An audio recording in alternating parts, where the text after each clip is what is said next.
Сәлем достар. Бүгін бізде домашний блог түсірейін деп жатырмын қазір. Күнделікті үйдегі тірліктерді менің арнама тіркеліп қойыңыздар достар. Мен жаңадан канал аштым. Тіркелмегендер болса, тіркеліп, қолдап, күнделікті блогтарды, қызықтарды жіберіп алмаңыздар, міндетті түрде қолдап лайк басып кетіңіздер.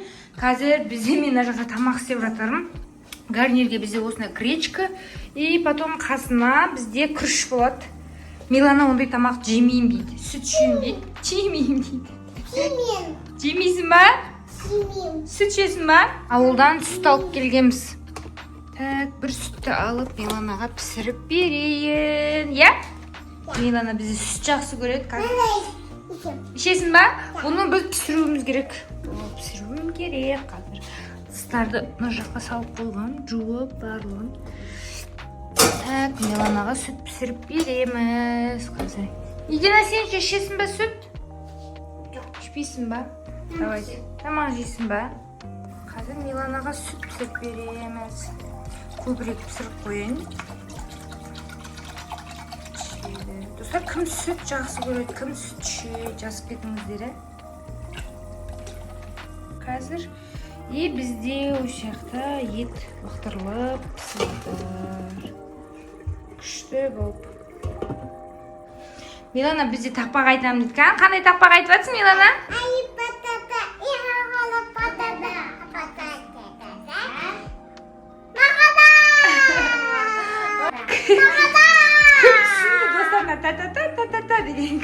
Бірдеңе көрсетейін да мен.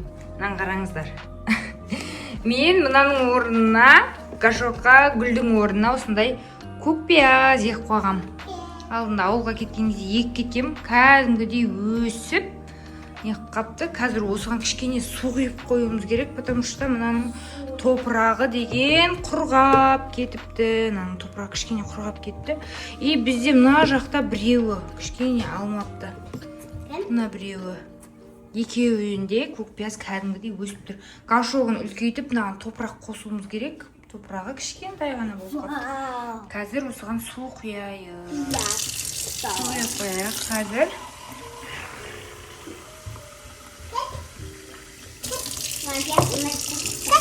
Көкпияз тамаққа салып жегенге мен өз басым осы көкпияз жақсы көремін, өте қатты.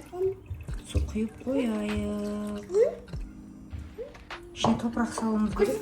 Менде мынада негізі гүл болған. Сол гүл өліп қалды да. Міне. Бізді үстіп осылай үй жағдайында өсірсеңіздер болады. Жер үйде тұрмасаңыздар, домда тұратындар. И мен алдағы уақытта осында үлкен горшок алып, тағы андай не ексем деп атым.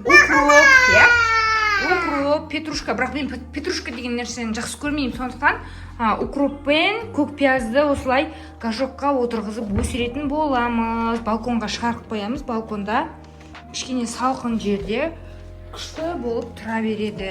Пока ана жерге қоя салайын. Қандай мен алдында, короче, мынандай не алғам, май құйып қоятын ыдыс алған тұғым, қараңыздар мынандай. Көпсінің үйінде бар шығар, қалған майды құйып қою үшін. Қазір осыны көрсетеміз, Давай. Біздің сүтіміз әлі піскен жоқ, жай тұр. Мынаны ашып көрсетейік, давайте. Распаковка жасаймыз дейді, давайте ашыңдар ал. Осындай ішіне екеулік алдым.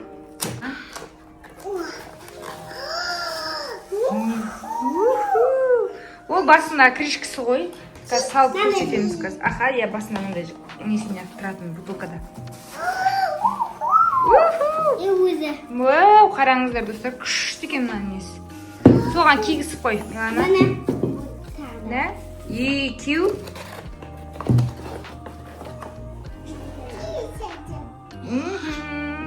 Екі бутылка, ішінде екі осындай крышкасымен Миланаға қызық болып жатыр. И соны қалай, соны қатты басып қоясың да ішіне. Қазір бұның ішін бірінші құймастан бұның ішінде бірінші жуып тазалауымыз керек. Қараңыздар былай, осылай жабылып, мынаны қарасаңыздар. Күшті несі. Крышкасын былай жауып қоясыздар. Тық еткізіп жабылып, міне, мынаяқтан ағып кетпеу үшін. Күшті қылып істеп қойған. Өте әдемі. И осылай алып осылай табаға жұмыртқа қуыратын кезде бір там май қолданатын кезде құйып потом осылай жауып қойып қоя саласыздар. Күшті, иә? Өзіме ұнады. Мен сүтім уже көтеріліп жатыр, кішкене тасып кетпесін деп. Сүті уже көпіріп пісейін деп қалды. Сүтім тасып кетпесін деп. Қараңыздар, көтеріліп жатыр уже. Тасып кетпесін сүтіміз. Сүтіміз пісті. Мына жағын астын өшіре салсақ болады. Кішкене өзінің ыстығын біраз уақытқа дейін ұстап тұрады.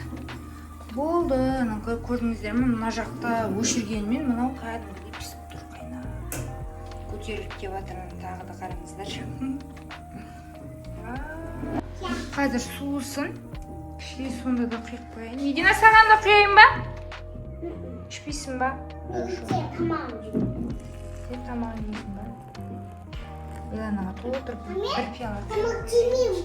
Милана тамақ жемейді, сүт ішеді. Қазір мен гарнирді салайын бет. Кішкене жай отқа қойып қойдым, тұра берсін. Мединаға тамақ салып берейін дедім. Мен соусынан сол күштілеп болған соң ыдыстардың бәрін жақсылап жуу керек. Гарнир кішкене құрғақ болған үшін бетіне соусынан суынан құйып жіберсе дәмі күшті шығады. Сол үшін кішкене сұйықтау болып істейін да, осындай сочный болсын деп. Осылай еттерінен саламыз. Осындай бізде осындай күшті тамақ болды бүгін ужинға гарнирмен. Видико. Ас болсын бізге, енді өзіме салып алайын. Бізде тамақтанып алайық қазір. Да, салып қойдың ба? Қыздардың аяқта телефон қарап отыр. Бізде түн болып қалды. Медина, шомылып жатасыңдар ма? Шомыласыңдар ма? Бізде Милана қорқады судан, шомылмаймын деп береді. Давайте мен ваннаға су толтырып қояйын, я? Су толтырып қояйын. Қазір кішкене жуынып алып, бір рахаттанып жататын боламыз. Достар айтқандай, бізде жақында алдық айнаны. Қараңыздар.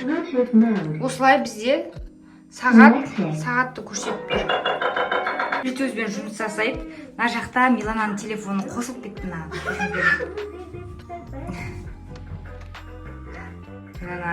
Милананың телефоны дауысы мына жаққа шығып жатыр.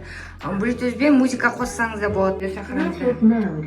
Осылай бізде күшті болып сағатты көрсетіп тұрады. Бізде сағат 9-дан 3 кетті. И осының түсі 3 цветке өзгереді. Бізде сары, ақ, ағына қойып қояға. Bluetoothпен телефонға жалғанады, любой неге. Ноутбукқа да жалғасаңыздар болады. Bluetooth'ын қосып, музыка тыңдап, ваннада музыка тыңдап отырсаңыздар. Екі аппақ шып-шылу қыздарымыз душтан шықты. Келе жаны рахаттанып ұйықтайды, я?